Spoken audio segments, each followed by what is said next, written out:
여러분들의 구독과 좋아요는 저에게 큰 힘이 됩니다. 귀 기울이면 마음이 행복해지는 시간.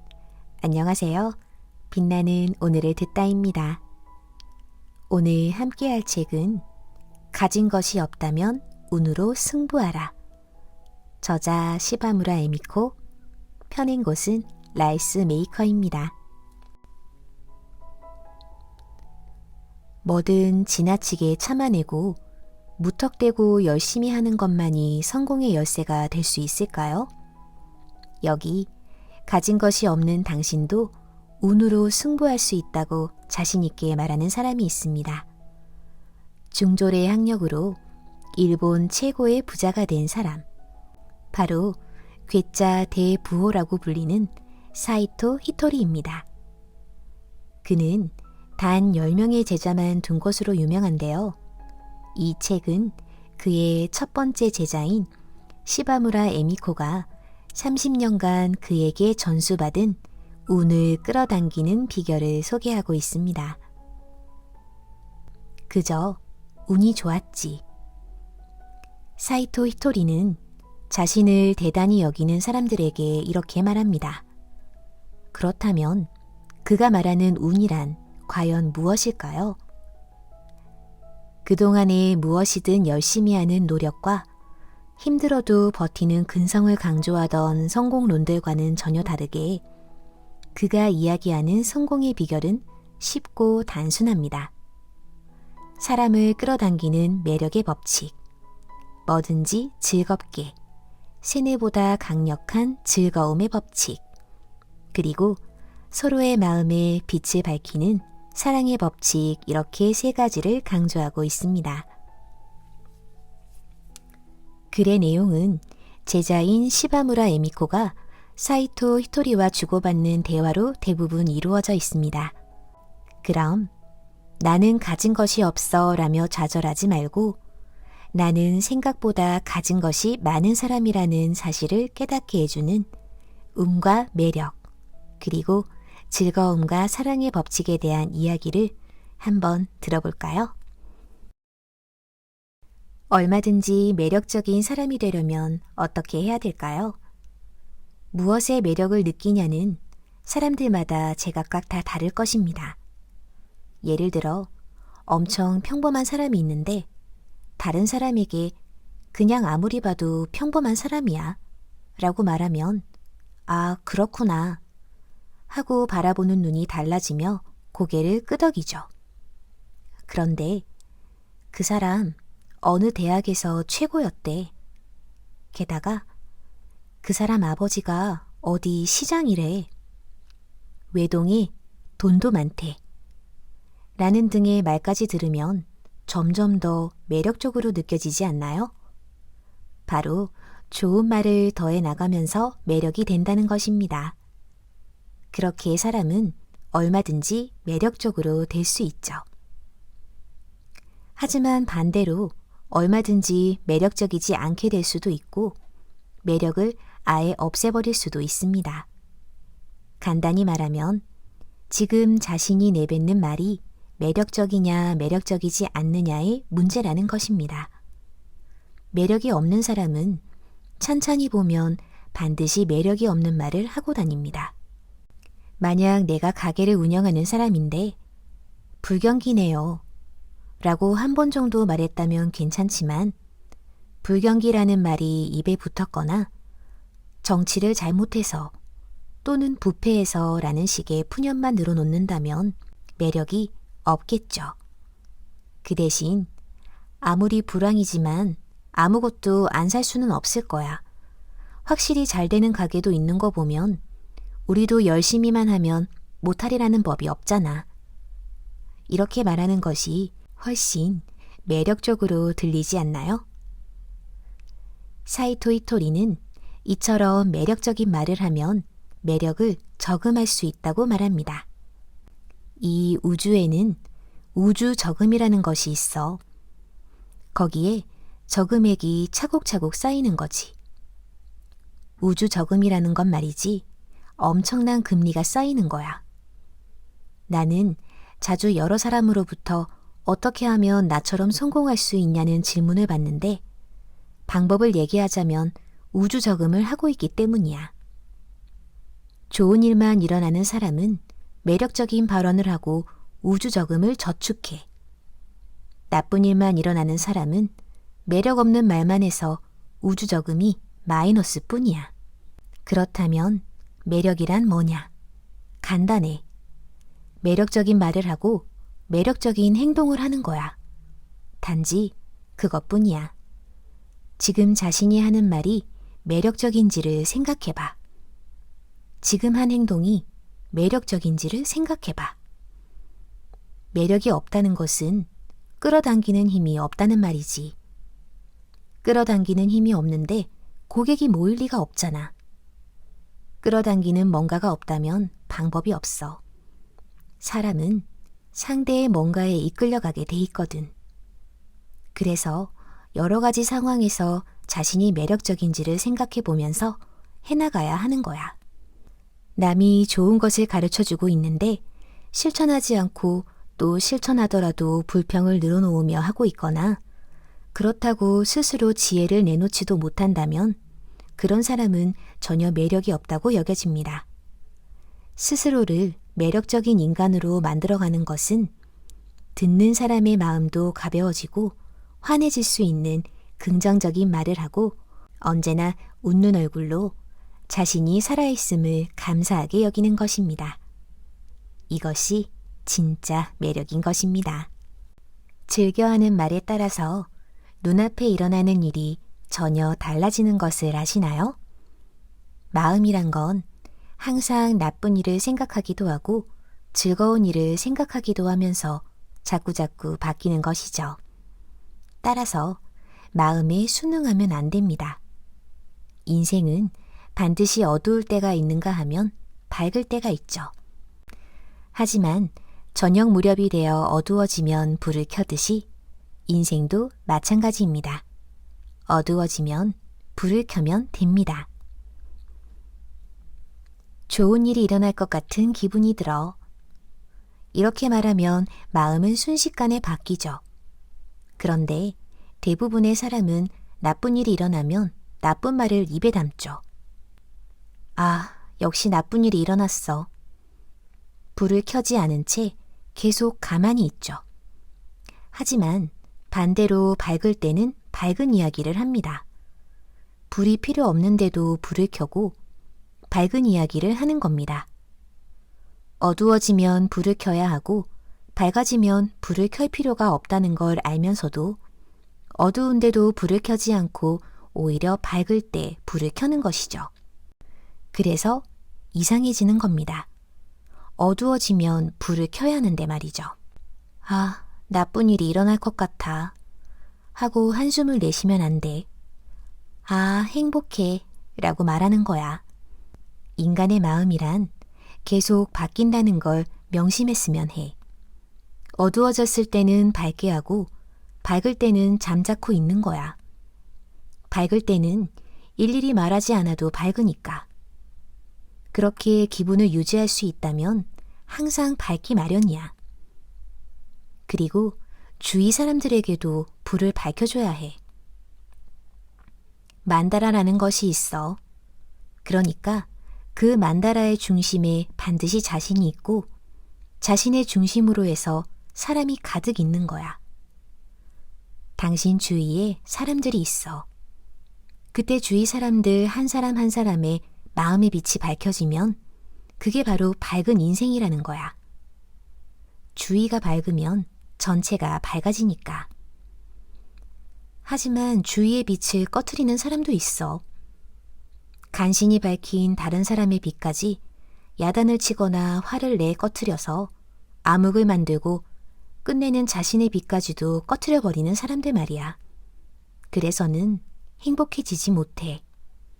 나쁜 일이 있을 때는 이렇게 말하는 거야. 좋은 일이 있을 것 같아. 기분이 나쁠 때도 자신에게 말하는 거야. 기분이 좋아. 모든 것은 말에서 비롯돼.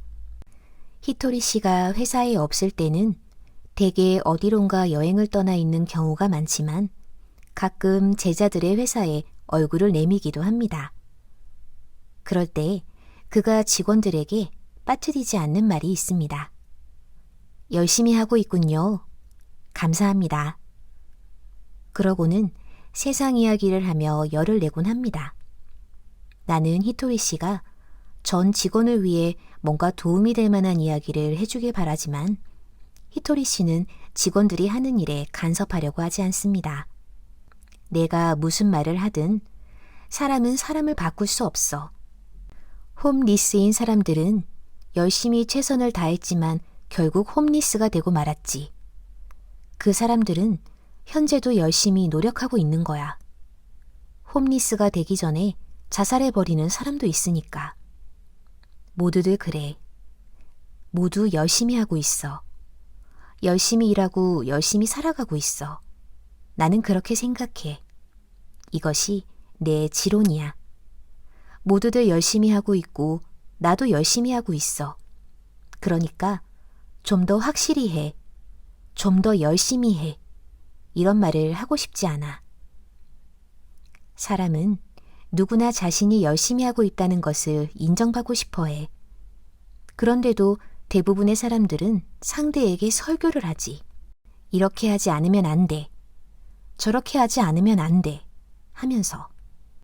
하지만 인간에게는 모두 제각각 능력이 있어. 한편 나에게도 할 수 있는 일, 할 수 없는 일이 있어. 모두들 마찬가지야. 할 수 있는 일, 할 수 없는 일이 있을 거야. 세상에는 참을성이 많은 사람도 있고 머리 회전이 빠른 사람도 있어.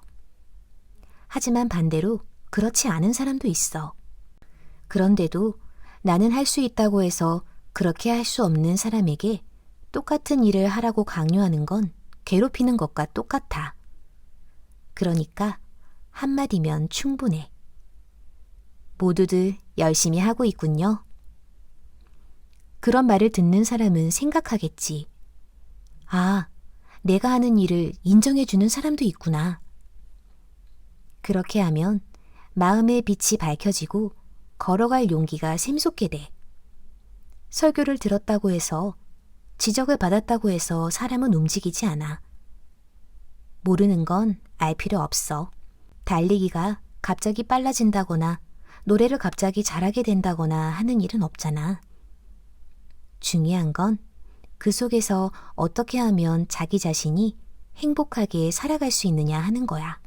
모르던 걸 알아서 행복하다가 아니야.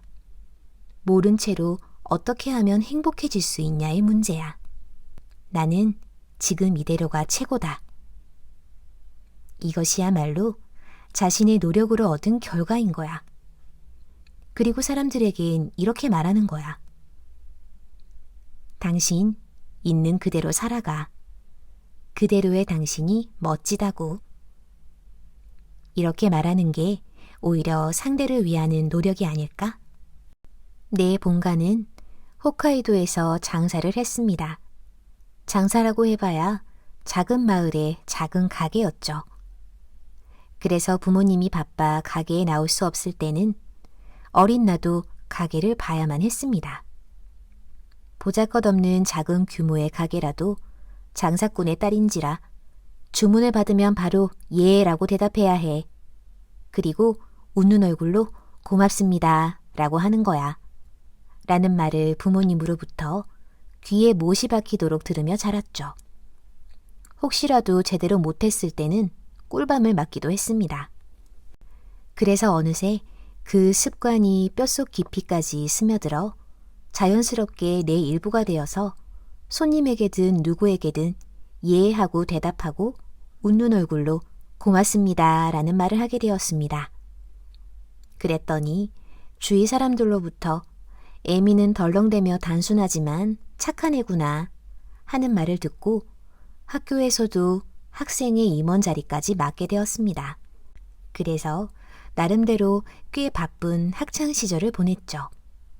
하지만 왠지 내 마음은 항상 쓸쓸했고 나는 그 이유를 알 수 없었습니다. 아무런 이유 없이 그저 황량하고 허망해서 만족할 수 없었죠. 그런 마음을 안고 상경에 히토리 씨를 만났습니다. 그리고 히토리 씨의 말을 통해 내 마음은 물을 얻게 되었죠.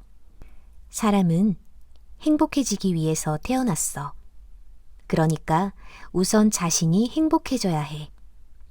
세상 사람들은 타인의 행복을 위해 자신을 희생한다고 하는데 그건 아니야. 자신이 행복하지 않으면 타인을 행복하게 만들 수 없어. 저금하는 것도 그래.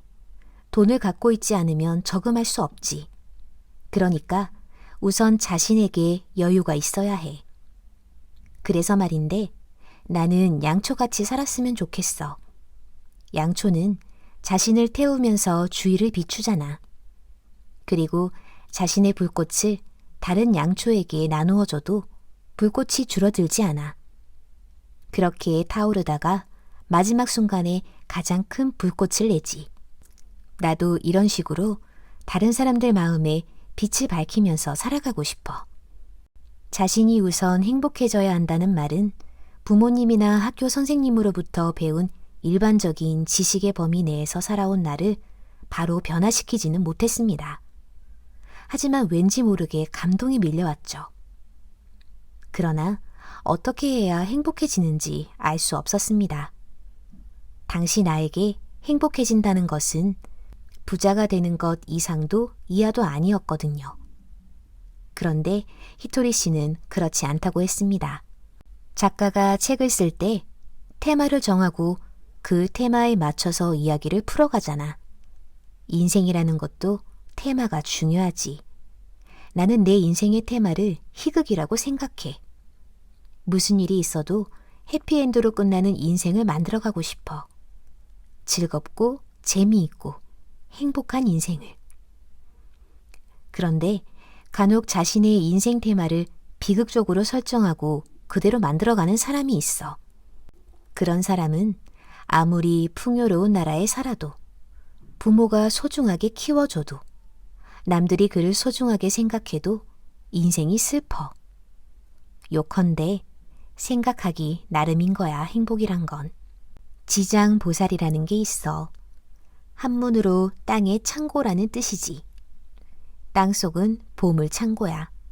금, 은, 석유, 귀중한 것들이 가득 차 있어. 먹는 건 역시 마찬가지야. 쌀도 채소도 땅에서 나오잖아. 그러니까 우리는 보물 창고 위에서 살고 있는 거야. 그것을 행복하다고 느끼지 못하는 건 마음에 풍요가 없기 때문이야. 마음을 풍요롭게 해봐.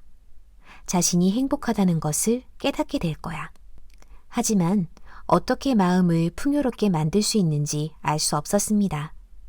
그러자 히토리 씨가 마음을 풍요롭게 하는 주문을 가르쳐 주었죠. 좋은 일이 눈사태처럼 일어날 것입니다. 그는 이 말을 자신에게는 물론 만나는 사람에게도 전해주라고 했습니다. 마음이 수반되지 않으면 뭘 해도 안 된다고들 하는데 그건 거짓말이야. 마음이 수반되지 않으니까 말의 힘을 빌리는 거야. 말에는 얼령이라는 힘이 있어. 말에도 혼이 있다는 거지. 마음이 풍요로워지는 말을 하면 그렇지 않은 사람도 그 얼령의 힘으로 자신의 마음이 풍요로워져. 해보면 알게 돼. 해보면 알게 되라는 말은 하지 않으면 얼령의 힘을 알 수 없다는 얘기였습니다. 그래서 나는 해보리라고 다짐했죠. 그것을 실천하고 있던 히토리 씨가 마음이 풍요로운 사람으로 여겨졌으니까요. 전철 안에서 만나는 사람, 영무원, 가게 아저씨, 아주머니, 모르는 사람부터 아는 사람까지 사람을 만날 때마다 무조건 나는 기원했습니다. 좋은 일이 눈사태처럼 일어날 것입니다. 남의 행복을 빈다는 것은 마음속에 사랑이 없으면 불가능할 거라고 생각했지만 이 말을 하자 마음속에서 사랑이 생겨나고 풍요로운 기분이 들었습니다. 기쁜 마음에 그것을 히토리 씨에게 말했더니 그는 다시 이런 말을 해주었습니다. 바라는 것에는 끝이 없어. 그리고 그것은 다른 사람에게 줄 때 비로소 손에 넣을 수 있지. 그 의미를 분명하게 알 수는 없지만 왠지 기분 좋은 말이었습니다. 의문에 대한 해답은 다시 다음으로 미뤘지만 어쨌든 뭔가를 이룬 듯한 기쁨을 느낄 수 있었습니다. 관상 수상에는 그 사람의 개성이 나타나 있습니다. 하지만 히토리 씨는 부자의 상을 갖고 있지도 않고 인기가 있을 상도 출세할 상도 아닙니다. 무슨 말이냐면 관상 수상으로는 그 사람의 운명을 알 수 없다는 말입니다. 부자 상이니 출세하는 상이니 그런 건 아무래도 좋아. 마음에 빛이 나고 앞으로 나아갈 곳을 확실히 안다면 그것으로 충분해. 왜냐하면 소질이 없다 해도 출세한 사람을 연구해서 남들이 싫어하는 일을 하지 않거나 돈을 모으거나 해야 할 일을 확실히 하면 어떤 사람이든 부자가 되고 출세하지 않겠어? 나도 그랬으니까 이건 틀림없어. 하지만 마음에 빛이 없으면 그것을 깨닫지 못해. 물론 소질을 지닌 사람도 있어. 그러나 소질이 있는 사람이 어둠 속에 있다면 그 소질을 사용하지 못한 채 죽고 말겠지. 그래서 빛을 밝혀주는 게 중요한 거야. 그러면 자신의 마음에도 빛이 나겠지. 자신도 성장하는 거야. 남에게 준 것은 반드시 되돌아와. 주는 것만으로 끝나지는 않지. 나쁜 일을 하면 나쁜 일이 되돌아오지만 좋은 일을 하면 좋은 일이 일어나. 그러니까 관상 수상이 아무리 나빠도 상관없어. 요절할 상을 가진 사람이라도 좋은 일을 하면 오래 살게 돼. 그러니까 어떻게 살아가느냐가 중요한 거야. 마음의 빛을 밝혀. 그 빛을 나누어 주면 기적은 점점 더 많아지는 거지. 그렇다면 마음의 빛을 밝힌다는 것은 뭘까요? 그렇습니다. 이렇게 생각하는 것입니다. 나는 행복해. 지금의 내가 최고야. 자신감이 지나친 것은 아닐까 하는 생각은 하지 마세요. 지금의 당신이 최고입니다. 오늘 저의 낭독이 여러분들에게 행복을 가져다 드렸으면 좋겠습니다. 또 만나요.